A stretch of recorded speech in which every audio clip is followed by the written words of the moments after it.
Hello दोस्तों, welcome back in a new video. आज हम पढ़ेंगे पावर शेयरिंग का पार्ट सेकंड। ठीक है, इससे पहले वाली वीडियो हमने बेल्जियम का पढ़ा था, उसे भी आप देख लीजिएगा। इस वाली वीडियो में हम श्रीलंका का केस पढ़ेंगे। ठीक है, तो चलो वीडियो शुरू करते हैं।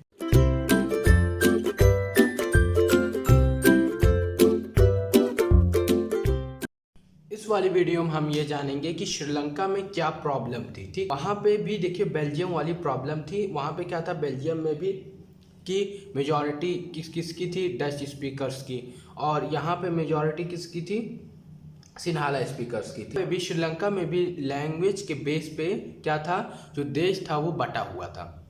ठीक है, यहाँ पे 74% ऑफ द पॉपुलेशन क्या बोलती थी, सिन्हाला। ठीक है, सिन्हाला लैंग्वेज। ठीक है, चले पढ़ते। Sri Lanka has a population of about 2 crore. Sri Lanka की जो पॉपुलेशन, टोटल पॉपुलेशन थी वो क्या थी, कितनी थी, वो 2 करोड़ थी। ठीक है, उसमें से 74% कितने, 7% ऑफ द पॉपुलेशन क्या बोलती थी, Sinhala language. 74% of the population speak Sinhala language.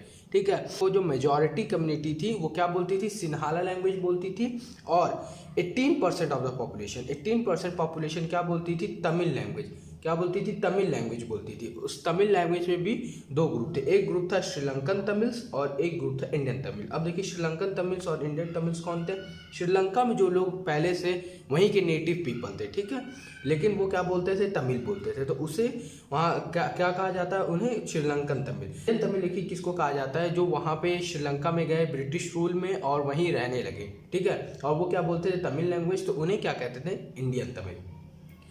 ये देखिए ये डाइवर्सिटी थी कि 74% क्या बोलते थे, सिन्हाला लैंग्वेज, 18% लोग तमिल लैंग्वेज, उसमें से भी 13% पॉपुलेशन जो थी, 18% 13 पॉपुलेशन क्या थी, श्रीलंकन तमिल, और 5% क्या थी, इंडियन तमिल। अब देखिए यहाँ पे ये इस केस ये दिया है श्रीलंका के कि श्रीलंका ने पावर शेयरिज्म नहीं किया, जिस तरीके से बेल्जियम ने पावर शेयर किया था। और कंट्री लग रहा था कि बेल्जियम 2 हिस्सों में हो जाएगा on the base of linguistic group. ये सब पहली वीडियो में बताया हूँ, उसे भी आप देख लीजिएगा। श्रीलंका में देखिए क्या हुआ, यहाँ पे मेजॉरिटिज्म, ठीक है, हुआ। अब ये क्या है, और पावर शेयरिंग हम ये जानेंगे कि देखिए पावर शेयरिंग क्यों इंपॉर्टेंट है। जैसे बेल्जियम में लग रहा था कि अब बेल्जियम 2 हिस्सों में बढ़ जाएगा on the base of linguistic group, लेकिन वहाँ पे ऐसा नहीं हुआ। वहाँ के पॉलिटिशियन पावर शेयरिंग, एक कॉन्स्टिट्यूशन में आके पावर शेयरिंग की, और बेल्जियम एक कंट्री रहा, वो डिवाइड नहीं हुआ। लेकिन श्रीलंका में क्या हुआ वो आप आगे भी देखेंगे। ठीक है, तो चलिए मेजॉरिटिज्म क्या है वो हम देखते हैं। ये है मेजॉरिटिज्म की डिफिनेशन। क्या है, it is a concept that the majority community should rule the country according to their own will, disregarding the wishes of minority. इसका क्या मतलब है कि ये कॉन्सेप्ट है कि मेजॉरिटी कम्युनिटी जो है, जो बहुमत में मत की जिसकी पॉपुलेशन ज़्यादा है, वो क्या करना चाहिए, वो वही कंट्री को रूल करेगी अपने विशेष के हिसाब से, जो मेजॉरिटी को सही लगेगा और जो मेजॉरिटी के फेवर में होगा वही वो गवर्नमेंट करेगी, या मेजॉरिटी कम्युनिटी ही देश को चलाएगी। और जो माइनॉरिटी है उनकी विशेष को डिसग्रेड करा जाएगा, यानी उनकी विशेष को, जो अगर वो कुछ चाहते हैं तो उनकी विशेष को नहीं माना जाएगा। कंट्री किसके हिसाब से चलेगी, मेजॉरिटी के हिसाब से। ठीक है, तो अब क्या होता है कि अब इसी मेजॉरिटिज्म के रास्ते पे श्रीलंका चलने लगता है, और पॉलिसी जो बनाते हैं वो कॉन्स्टिट्यूशन बनता है, पॉलिसी बनती है, और कुछ भी होता है तो इसमें फेवर किसका होता है, सिन्हाला स्पीकर्स का। किसको फेवर करा जाता है, सिन्हाला, जो सिन्हाला स्पीकर्स हैं उन्हें फेवर करा जाता है, क्योंकि वो हैं मेजॉरिटी में। ठीक है, कितने परसेंट है, वो 74% ऑफ द पॉपुलेशन है। और ये क्या है, जो सिन्हाला स्पीकर्स हैं वो मोस्टली क्या है, वो है बुद्धिस्ट। ठीक है, उनका रिलीजन क्या है, बुद्धिस्ट। वो क्या है, उनका रिलीजन है बुद्धिस्ट।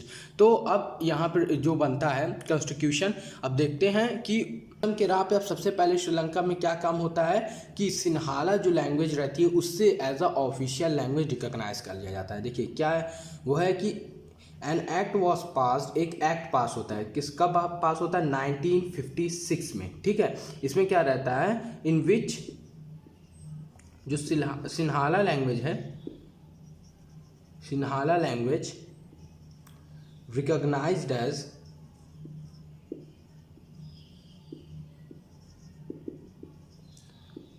Official language. ठीक है,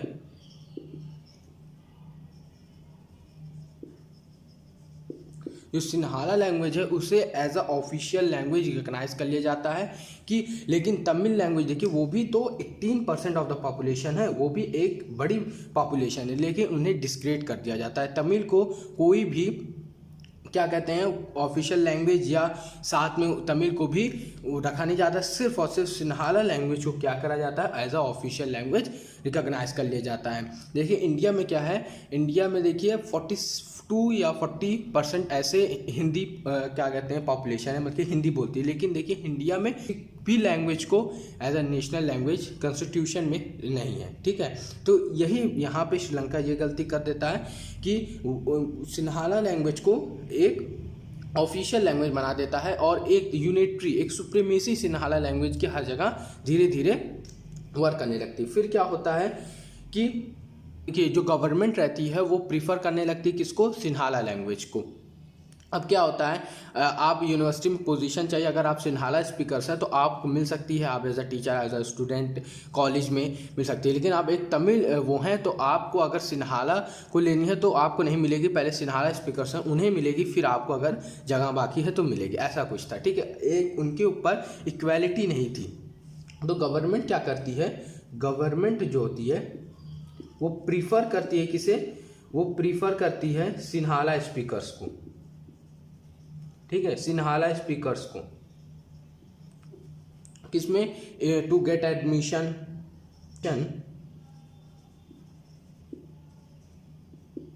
इन स्कूल्स,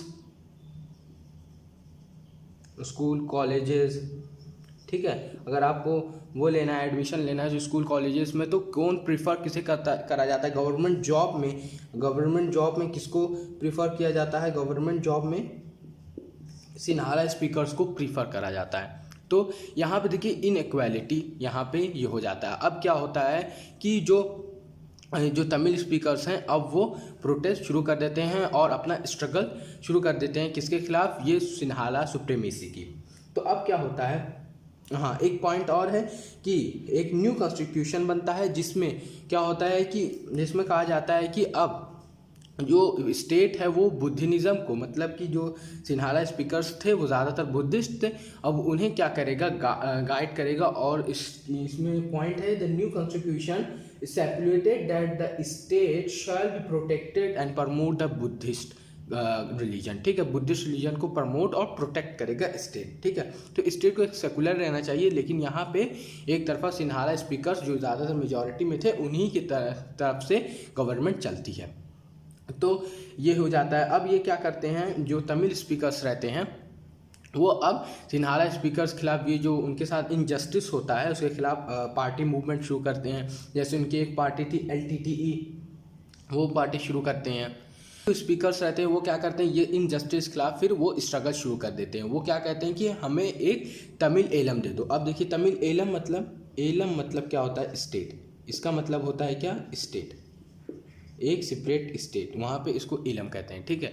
तो क्या कहते हैं, उन्हें एक सेपरेट स्टेट वो डिमांड करते रहते हैं।